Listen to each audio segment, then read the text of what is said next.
बिस्मिल्लाहिर्रहमानिर्रहीम, अस्सलाम वालेकुम नाज़रीन। आप यूट्यूब चैनल देख रहे हैं। मैं इमरान खान हूँ। नाज़रीन, इमरान खान वो वाहिद आदमी है मौजूदा सियासतदानों में जिस पे जितनी सख्ती हो रही है वो उतना ही मजबूत होकर खड़ा हो जाता, उतना ही ज़ोरदार जवाब देता।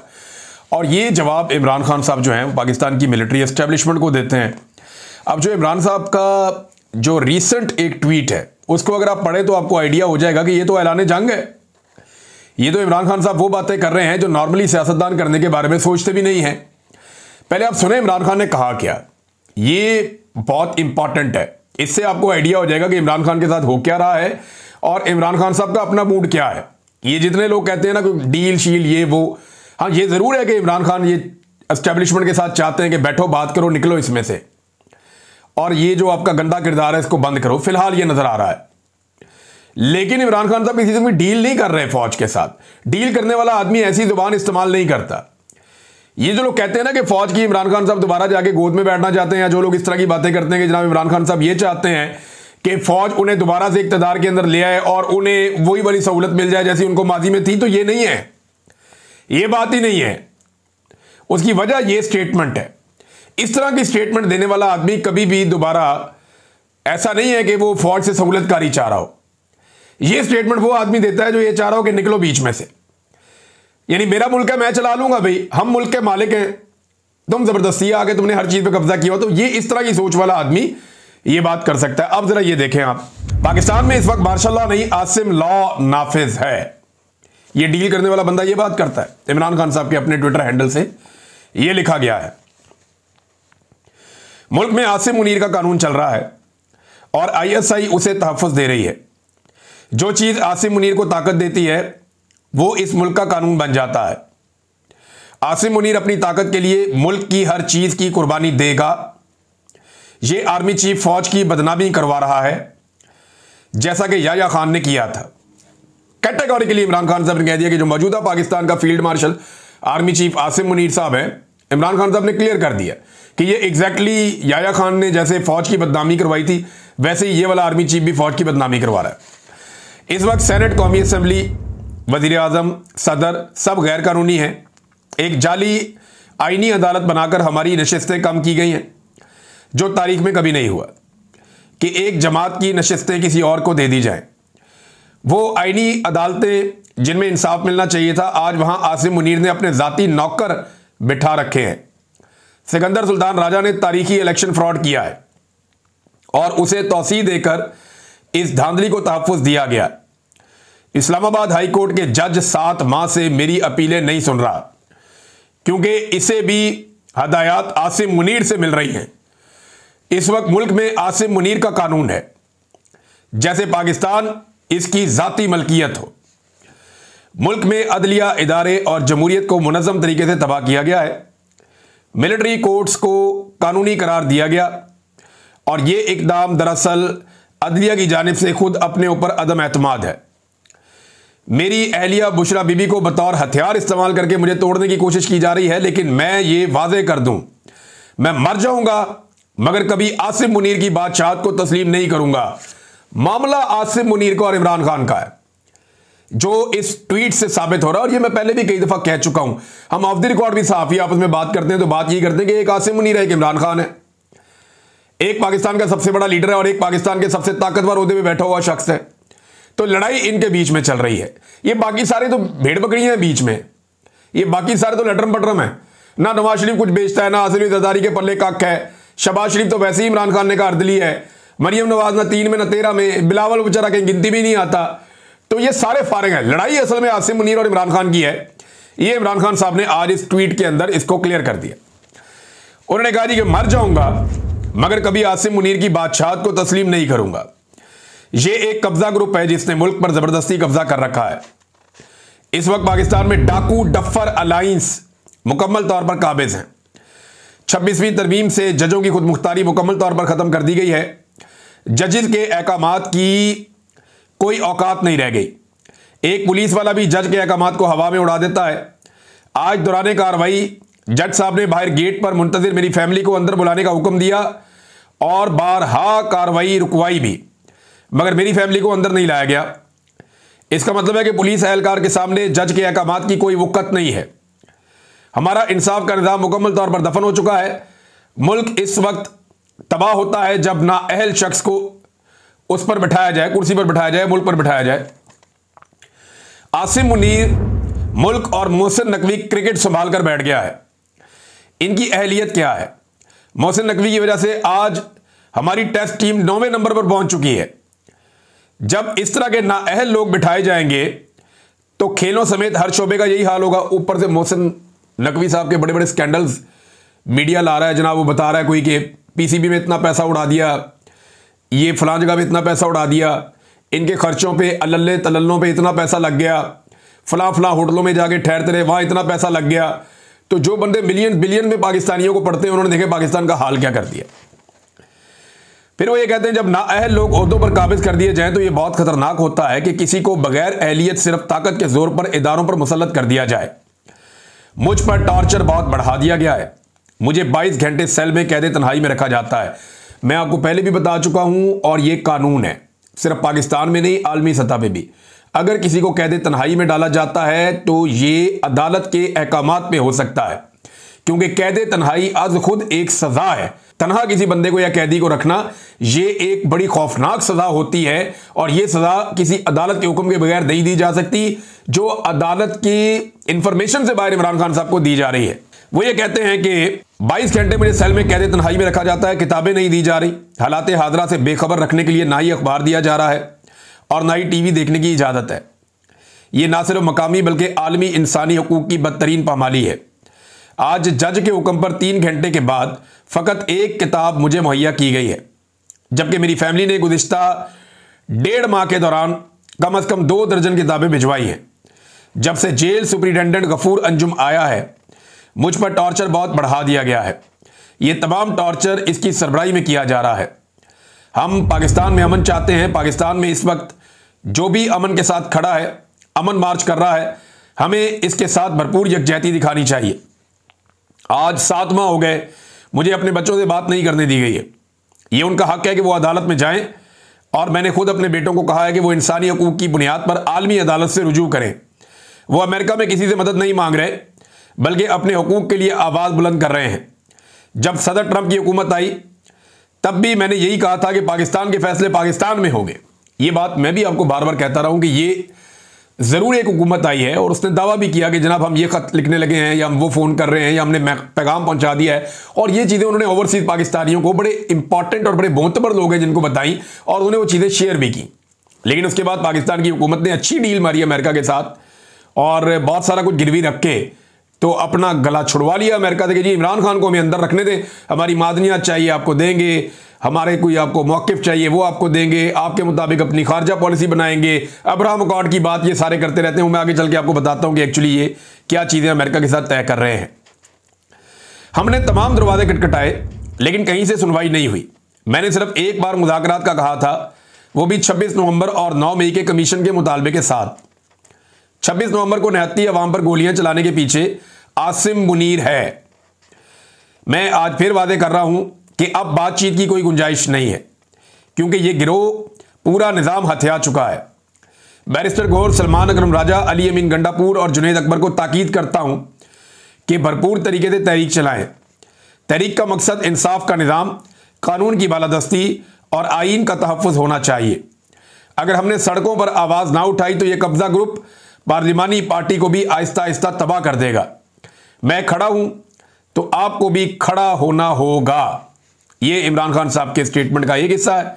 जरा दूसरा हिस्सा भी सुन लीजिए, जो आखिरी पैराग्राफ उन्होंने अपने ट्विटर अकाउंट से इमरान खान साहब के वहां शाया किया गया। हमारी जद्दोजहद हमारा हक है, क्योंकि पाकिस्तान की 80% अवाम मेरे साथ है। मैं जानता हूं कि धांधली का 90% अमल पोलिंग के बाद से लेकर नताइज के दरमियान हुआ है। मैंने 2 साल इलेक्ट्रॉनिक वोटिंग मशीन के लिए कोशिश की है। अगर 8 फरवरी को इलेक्ट्रॉनिक वोटिंग मशीन होती तो गेम वहीं खत्म हो जाती। आज भी कहता हूं, अगर इंतखाबात में शफाफियत चाहिए तो इलेक्ट्रॉनिक वोटिंग मशीन का निज़ाम लाया जाए, धांधली हमेशा के लिए खत्म हो जाएगी। इमरान खान साहब ने अडियाला जेल में जब सुनवाई हो रही थी केस की, तो तब ये बातचीत की है। यहां से आपको अंदाजा हो जाना चाहिए कि वो आदमी कितनी मजबूती से कहां खड़ा है। देखिए, एक बात आप सबको माननी पड़ेगी कि अगर अवामी दबाव इमरान खान साहब कायम करने में नाकाम रहे ना, तो ये वाली मिलिट्री एस्टेब्लिशमेंट जिसमें आसिम मुनीर साहब सरबराही कर रहे हैं, ये इमरान खान साहब को 1000 साल तक बाहर नहीं आने देंगे। जितने इन्होंने इमरान खान साहब पे मुकदमे कर छोड़े हैं, वो 200-300 मुकदमे हैं। ये एक मुकदमे में 100 साल 2-2 3-3 साल भी सजा देंगे ना, तो इमरान खान साहब को 1000 साल अंदर रख सकते हैं, या 1000 साल की सजाएं ये करवा सकते हैं। जितने भी मुकदमे इमरान खान साहब के ऊपर किए गए हैं, 26वीं आईनी तरमीम से पहले मुझे भी और पाकिस्तानियों को भी कुछ उम्मीद थी इस निजाम के अंदर कि इंसाफ मिलने की सूरत में इमरान खान साहब बाहर आ जाएंगे। अब वो उम्मीद तो होगी 0-0, उम्मीद तो होगी खत्म कि इमरान खान साहब इंसाफ मिलने की सूरत में या अदालतों से इंसाफ मिलने में बाहर आएंगे। अब जब वो उम्मीद खत्म हो गई तो बाकी क्या रह गया? सिर्फ अवाम की ताकत। जब अवाम खड़ी होगी तब इमरान खान बाहर आएगा। जब अवाम एस्टेब्लिशमेंट को नकेल डालेगी और उनको उनकी आईनी हदूद के अंदर वापस धकेल देगी, तब इमरान खान बाहर आएगा और तब पाकिस्तान में फ्री एंड फेयर इलेक्शन भी हो जाएगा। सबसे बड़ा टास्क पाकिस्तानियों के सामने एक ही है कि पाकिस्तान और पाकिस्तानी 25 करोड़ लोग हैं, हल्का सा ऐसे करके झटका लगाएंगे, सब कुछ ठीक हो जाएगा। पाकिस्तानी फैसला करें और फैसला करके पाकिस्तान की मिलिट्री एस्टेब्लिशमेंट को देंगे ना। एमक्यूएम को शिकवा किससे है? मिलिट्री एस्टेब्लिशमेंट से। नून लीग को आजकल वो गोद में बैठे हुए हैं, लेकिन वो भी अपनी तबाही के लिए मिलिट्री एस्टेब्लिशमेंट को जिम्मेदार कहते हैं। पीपल्स पार्टी जो है वो जुल्फिकार जी भुट्टो के कत्ल से लेकर बेनजीर भुट्टो की शहादत तक, और आज तक वो ये कहती है कि जी मिलिट्री एस्टेब्लिशमेंट ने किया जो किया। बादशाह खान से लेकर आज तक एएनपी मिलिट्री एस्टेब्लिशमेंट को सारे मसाइल का जिम्मेदार समझती है। ये सिर्फ मौलवियों की थोड़ी बहुत जमातें अगर आप बीच में से निकाल रहे हैं, तो बाकी सारे तो एस्टेब्लिशमेंट के खिलाफ हैं। जितनी अवामी पॉलिटिकल पार्टीज हैं पाकिस्तान में बड़ी, पीटीआई समेत, ये सारे तो एंटी एस्टेब्लिशमेंट है। अंदर से तो इनके अंदर ये सोच है कि इन्होंने हमें तबाह किया, यहां तक पहुंचा दिया है। आज सियासतदान की पाकिस्तान में इज्जत कोई नहीं है, सिर्फ एक ही इदारा है जो डंडे के साथ पूरे मुल्क को चला रहा है। तो ये जो एस्टेब्लिशमेंट है, इसको अवाम एक दफा फैसला करे और इसको दीवार के साथ लगा के इसकी आईनी हुदूद में भेज दे, तो याद रखिएगा पाकिस्तान चल जाएगा, फिर इमरान खान भी छूट जाएगा, वरना नहीं। और इस वक्त मैं आपको बताता हूं अभी क्या हो रहा है। इस वक्त 27वीं आईनी तरमीम पर बहुत तेजी से काम हो रहा है। मेरे सोर्स ने मुझे जो इंफॉर्मेशन दी उसके मुताबिक ये धड़ाधड़ उसके अंदर चीजें तब्दील कर रहे हैं, और बहुत सारे ऐसे मामलात जो माजी में फौज के पूरी तरह से कंट्रोल में नहीं रहे, या एस्टेब्लिशमेंट की गिरफ्त कहीं पे किसी जगह पे कोई नरम थी, तो वो पूरी गिरफ्त में लेने के लिए एक शिकंजा कसा जा रहा है 27वीं आईनी तरमीम के जरिए से। जो एक कानूनी दिमाग है उन्हें बिठाया गया है। हुकूमत को इसकी अली बे का भी नहीं पता, ना नवाज शरीफ को पता है, ना जरदारी को पता है, ना बिलावल मरियम, कोई नहीं। शहबाज शरीफ तो वैसे ही नहीं बेचारा, ये इनको पता ही कुछ नहीं है कि 27वीं आईनी तरमीम का ड्राफ्ट कहां तैयार हो रहा है, और उस ड्राफ्ट के अंदर कौन सी नई चीजें शामिल हो रही हैं, कौन कौन से आइन और कानून की धज्जियां उसके अंदर उड़ा दी जाएंगी, कौन कौन सी चीजें तब्दील कर दी जाएंगी 27वीं आईनी तरमीम में, ये इनको कुछ पता नहीं है। इन्हें लाकर ड्राफ्ट दिया जाएगा और कहा जाएगा जनाब ये ड्राफ्ट है, इसको आप 27वीं आईनी तरमीम में ये कर दें, पास करवा दें। तो 27वीं आईनी तरमीम के बाद जो है वो मार्शल लॉ प्लस हो जाएगा इस मुल्क में। बल्कि इमरान खान साहब तो कहते हैं कि ये फील्ड मार्शल से इसको मंसूब करते हैं कि ये आसिम लॉ है पाकिस्तान में, ये कोई मार्शल लॉ भी नहीं है, ये उससे भी आगे मार्शल लॉ प्लस की कोई चीज है। अब नाजरीन, मईशत पर कुछ झूठ बोले गए हैं पाकिस्तान में, इसको जरा आज क्लियर कर देते हैं। मैं ये चीज़ आपके सामने रखने लगा हूं, और ये अदादो शुमार जो है ये सरकारी है, लेकिन जो चीज़ें अब मैं आपको बताऊंगा, जो लोग कहते हैं ना पाकिस्तान ना दिवालिया हुआ ना होने जा रहा है, तो देखिए पाकिस्तान जो है वो इसके दिवालिया होने की खबरें आई 2023 में, 2022 में ऐसा सच नहीं थी। 2023 में पाकिस्तान के दिवालिया होने की खबरें ज़्यादा आई जब हुकूमत थी शहबाज शरीफ की और आर्मी चीफ बन गए थे आसिम मुनीर साहब, तो फिर पाकिस्तान के दिवालिया होने की खबरें आई, और ये खबरें सबसे पहले और सबसे जोरदार तरीके से ख्वाजा आसिफ साहब ने बताई। उन्होंने कहा जी कि पाकिस्तान जो है वो दिवालिया हो नहीं रहा, बल्कि दिवालिया हो चुका है। पूरी इन्होंने कोशिश की कि ये दिवालियापन इमरान खान साहब के खाते में डाल दिया, लेकिन अल्लाह ताला बड़ा बेनियाद है, उसने मदद की और इनके अपने अंदर से गवाहियां आना शुरू हो गई। सरकारी आदाद शुमार के मुताबिक कि इमरान खान के दौर में जो कौमी खजाने के अंदर पैसा पड़ा हुआ था वो पाकिस्तान का पैसा था, और वो पाकिस्तान के पास लगभग 16 अरब डॉलर पाकिस्तान के अपने रिजर्व के अंदर पड़े हुए थे, और उस दौर में किसी किस्म का कोई पाकिस्तान डिफॉल्ट होने नहीं जा रहा था।